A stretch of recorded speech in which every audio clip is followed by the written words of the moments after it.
So I did not expect to see a One Piece chapter today. It really came out of nowhere. I mean, if I wouldn't have really known it came out if I wasn't told on Twitter, like, hey Chibi, a chapter came out today for My Hero and One Piece. And I'm like, it's Sunday, right? Like, it's about to be New Year's, right? I was just like in a state of confusion because I was like, okay, I didn't think we were going to have a chapter this week because usually there's breaks. But this does mean that the next chapter to come out is probably going to be about 2 weeks, I'm assuming. But that's for another day, another conversation, and all that. But the point is, though, what I really want to get into is that this might be the last time I do an early One Piece chapter review. What I mean by that is that, as you all know, if you've been paying attention to the anime and manga communities and stuff in the news, then you know what steps Shonen Jump did and Viz Media did as well. They took steps to make it to where all future chapters of all manga will be free. For instance, One Piece, My Hero, The Promised Neverland, Dr. Stone, etc., etc., new manga that will eventually come out to Weekly Shonen Jump. Every single week, a new fresh chapter comes out, obviously. We're used to this. That's just how chapters are. But for Viz, for free, you can read these chapters legally. And because of that, and the way Shonen Jump went out of their way to do something like this, the way Viz is doing it, it makes me want to acknowledge this. It makes me want to actually, review the legit chapters that do come out, instead of reviewing stuff from MS or JB, which, don't get me wrong, I appreciate all the work that fan translators do, but the point still stands, though. It's nice to be able to support something legally, and even then, it's free as well, and I'm just glad that Viz Media and Shonen Jump took the step. So, like I said, for now on, I'm going to probably be waiting until Viz releases the chapters, which is usually every Monday or Sunday. So yeah, going forward after this chapter, that's what I plan to do. One of the only reasons why I'm reviewing this One Piece chapter and My Hero Academia so early is because it came out so freaking early. It didn't come out just like 1 to maybe 2 or 3 days early. It came out like a full week early. Like, this chapter's not supposed to come out until like sometime like next week, like I think January 8th or 7th or whatever. So it's quite a bit. So to avoid spoilers and not get completely spoiled, here I am. But okay, with all that out of the way, let's talk about that color page. That color page for this chapter is absolutely beautiful. Like, holy crap. Like, can we just look at Nami and Robin? Can we look at Brooke to the right? Can we look at, Frankie? Just look at all the characters. I mean, I really love how Luffy looks like Naruto as well. Like, I don't know if you noticed that, but he's like doing a Naruto pose. He has the color scheme like Naruto and all that, and I'm like, yo, like, I see you, Oda. I see what you're doing there. It's a really nice color page. I don't normally talk about color pages a lot, but I just really wanted to mention this color page because it's just really beautiful color page that deserves to be, given credit to. For instance, Oda has done a fantastic job. But okay, so with all that out of the way, this chapter, Orochi, his identity. So, to get it out of my system, Orochi looks a lot like Wario. I think I'm probably not the only one to come to that conclusion or see the similarities to their appearance, but yeah, Orochi looks like freaking Wario, and I'm a fan of Wario, but at the same time, when I look at Orochi, or when I heard about Orochi, and then, discussing Orochi, the mythological beast and all that, and, mythology, I did not expect to see the design to what Orochi actually looked like in this chapter. Now, let's be real.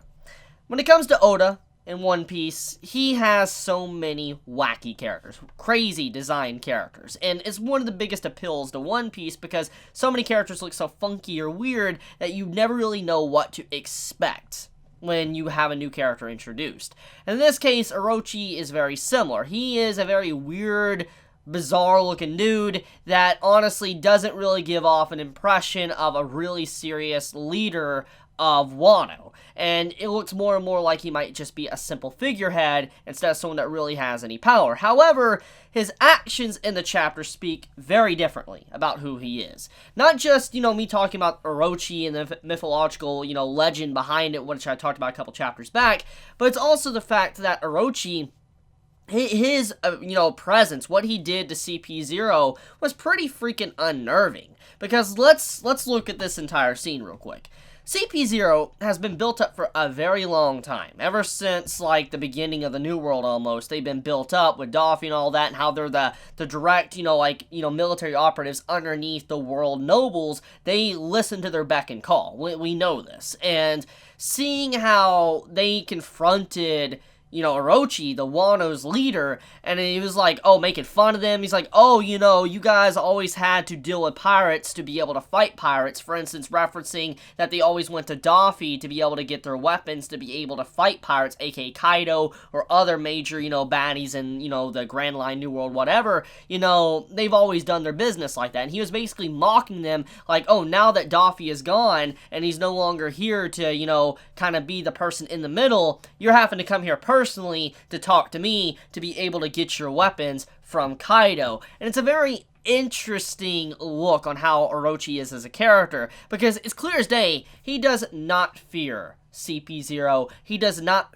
fear the world nobles, the government. He doesn't fear any of them. He literally has no care. And this is a scary thing, because regardless if he's just incompetent and he doesn't understand the gravity of how strong the world government is, or the admirals, etc., etc., the point still stands. Someone in a leadership role thinking that they can't be touched, like nobody else can touch them, is scary, because that means that the amount of things, the horrible things he could do to be able to get what he wants is astounding. And when he mentions to CP0, like, I have Kaido on my side, I'm just like, yo, that takes some balls to do that. And it's not just that, he also literally shot at CP0. He did. He hit them right in the face. He got back up, he was fine, but he took a blow at them. And they didn't retaliate. In fact, they actually, like, that's impossible, because, he actually wanted Dr. Vegapunk to be offered as some form of price if he was to supply them more weapons or whatever. So yeah, that's the interesting part, is that the way CP0 acted is like, that's impossible, and they got shot. They didn't act like they had an advantage or anything. They acted like they were at a disadvantage. It's very interesting seeing, the world government's, relationship with Wano, and just how the government, once again, is being shown to be rather shady with these secret dealings and stuff. I'm very curious how strong Orochi is, but also Wano. I mean, it's always been stated Wano is a fighting force that, is scary. Nobody really knows too much about them. It's terrifying. And for CP0 to willingly come to Wano and talk to Wano like they are, and then say what they said, it's clear as day Wano is pretty freaking scary. And I highly doubt it's just because of Kaido. Yes, Kaido is a monster. He's scary. Don't get me wrong. But at the same time, I highly doubt it's just Kaido that is scaring CP0 and why they're acting like they are. I think there's just much more that is hidden within Wano that we're completely unaware of, which in due time will be revealed. But for now, though, Orochi as a character, regardless of his design looking like a Wario man, or just, not looking like a serious character, I do think that looks can be deceiving. Because let's think back at, other characters that's been introduced in the story. Now, honestly, have a very weird design that might not seem too strong, but in reality, they are. I mean, let's think about Ivankov and how she was just crazy powerful with her design. Like, her design is crazy. Like, oh my god. And then you look at someone like, let's say, Shutenmaru, that was recently introduced. He has a weird design, but he's growing on me as a cool character, and he has also a design that you might not be able to take seriously. I mean, there's constantly characters like, Senor Pink that look bizarre, but you find out that they're really cool, they have a lot to them, and I think that's kind of what we're going to be getting from Orochi, is that you should not underestimate him or judge him by his appearance. There's a lot more going on that we just clearly do not understand. So, anyways, with all that out of the way, let's talk about the Zorro stuff. So, Zorro, we get to find out where he's been at, like, where he's been traveling, and he is making his way to the Flower Capital to rendezvous with all the other Straw Hats, which is good, but apparently he's going to be going to a leftover town with this dude called Yasu, which, by the way, speaking of Yasu, Zorro messed up his name and called him Kasu. And there was a translation note in this chapter basically saying Kasu meant trash. And it was a very interesting little wordplay that Zorro's like, hey, Kasu and all that. And he's like, oh, you know, Kasu isn't my name, but you are right. Basically, he was agreeing that he was trash, which is pretty sad in a way, and it shows what type of mentality Yasu has about himself. And if I had to assume anything, this dude Yasu is probably going to be very important as well. I'm assuming he might be one of the samurai they're searching for, that Kinemon is searching for. I feel like he is going to be that type of dude, because, I mean, I highly doubt Zorro just wandering around being like he isn't going to have a point in the story. Yes, this is a typical, you know, Zorro thing to do, just get lost, but I feel Yasu is very vital. He might be even the individual that has the blueprints that Frankie was searching for, which, by the way, let's get into that. So, Frankie, he had some really bad things happen to him this chapter. He did not get what he wanted. He needed the blueprints. He can't get them. They were stolen. He went from person to person to try to figure out where they were. Obviously, eventually it led to a dead end, and he really doesn't know who it is. It's pretty sad, honestly, and it's funny to think that kind of Usopp is making more progress than Frankie is. It's hilarious to think about. But, yeah, Frankie, he kind of failed in his mission, and I feel like, Frankie will redeem himself in some way this arc, because this is actually a point I want to talk about. Dr. Vegapunk was mentioned, okay? I highly doubt the world government's going to give over Vegapunk. I just doubt it. I really do. I think he's just too valuable, but after looking at how the world nobles are, I think they will be willing to give up Vegapunk, because they really don't know any better.